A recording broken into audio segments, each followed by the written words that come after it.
शाम के साए गहरे हो चुके थे। नेशनल हाईवे पर सन्नाटा इस कदर था कि गाड़ी के इंजन की आवाज़ भी कान भाड़ रही थी।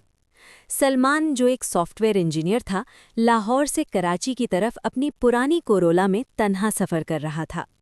उसे अंदाज़ा नहीं था कि आज की रात उसकी ज़िंदगी की सबसे तवील और खौफनाक रात होने वाली थी। मंजर आगाज़, एक पुरस्रार साया। रात के 2 बज रहे थे। धुंध ने सड़क को अपनी लपेट में ले रखा था। अचानक गाड़ी की हेडलाइट्स की रोशनी में सलमान ने देखा कि सड़क के बिल्कुल दरमियान में एक लड़की खड़ी है। उसने झटके से ब्रेक मारी। टायर्स की रगड़ से सड़क पर निशान पड़ गए और गाड़ी लड़की से महज चंद फुट के फासले पर रुकी। सलमान का दिल जोर जोर से धड़क रहा था। उसने देखा कि लड़की ने सफ़ेद रंग का लिबास पहना हुआ है, लेकिन वो लिबास जगह जगह से फटा हुआ और मिट्टी में अटा हुआ था। उसके बाल बिखरे हुए थे और चेहरा नीचे की तरफ झुका था।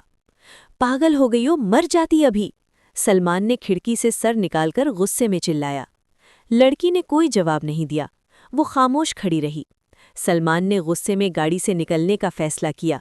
जैसे ही उसने दरवाज़ा खोला और बाहर कदम रखा, एक ठंडी हवा का झोंका उसके जिस्म से टकराया, जिसने उसकी रीढ़ की हड्डी में सनसनी फैला दी। तल्खी हकीकत। बीबी, आप ठीक हैं? इतनी रात को यहाँ बीच सड़क पर क्या कर रही हैं? सलमान ने नर्म लहजे में पूछा। लड़की ने धीरे से अपना सर उठाया। सलमान की चीख निकलते निकलते रुकी। लड़की की आंखें बिल्कुल सफ़ेद थीं, जिनमें कोई पुतली नहीं थी। उसके चेहरे पर गहरे जख्म थे, जैसे किसी ने उसे सड़क पर घसीटा हो। मुझे घर जाना है, उसने एक ऐसी आवाज़ में कहा जो सड़क की हवाओं में गूंज रही थी। सलमान डर गया, लेकिन उसके अंदर की इंसानियत ने उसे भागने नहीं दिया। उसे लगा शायद ये किसी हादसे की शिकार है।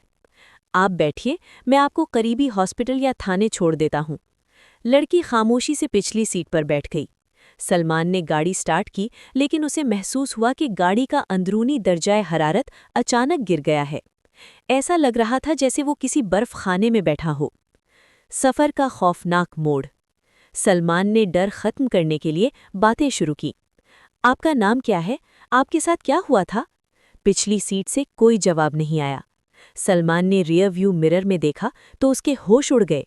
पिछली सीट खाली थी। उसने फौरन ब्रेक लगाई और पीछे देखा। कोई नहीं था।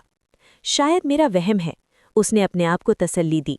लेकिन जैसे ही उसने दोबारा गाड़ी चलाई, उसे महसूस हुआ कि कोई उसके कान के पास सांस ले रहा है। सड़क मत छोड़ना सलमान, एक कांपती हुई आवाज़ आई। सलमान का जिस्म पसीने में शराबूर हो गया। उसने एक्सेलरेटर पर पांव दबा दिया। गाड़ी 120 की रफ्तार पर थी। अचानक वही लड़की अब उसके बराबर वाली सीट पर बैठी थी। उसके जिस्म से मिट्टी और मौत की बू आ रही थी। पुरानी दास्तान। लड़की ने बोलना शुरू किया।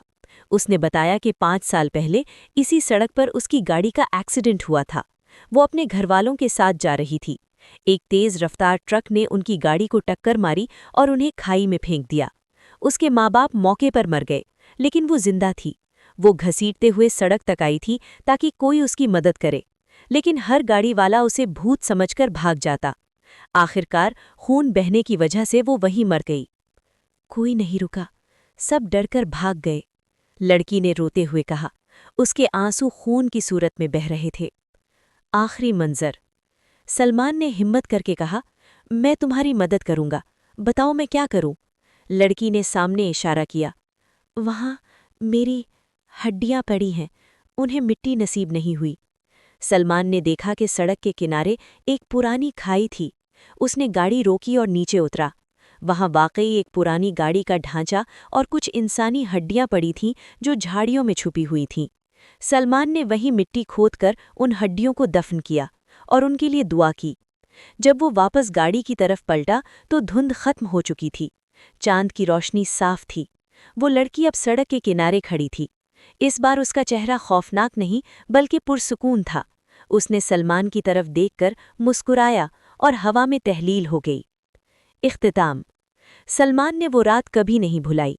उसने उस जगह पर एक छोटा सा मुसाफिर खाना बनवाया ताकि फिर कभी कोई मुसाफिर उस सड़क पर तन्हा और बेबस महसूस ना करे।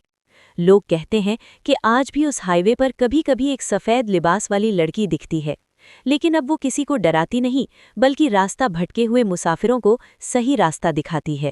میری کہانی سننے کا شکریہ دوستوں۔ مزید کہانیوں کے لیے میرے چینل کو سبسکرائب کر لیں اور بیل آئیکن کو بھی دبا لیں۔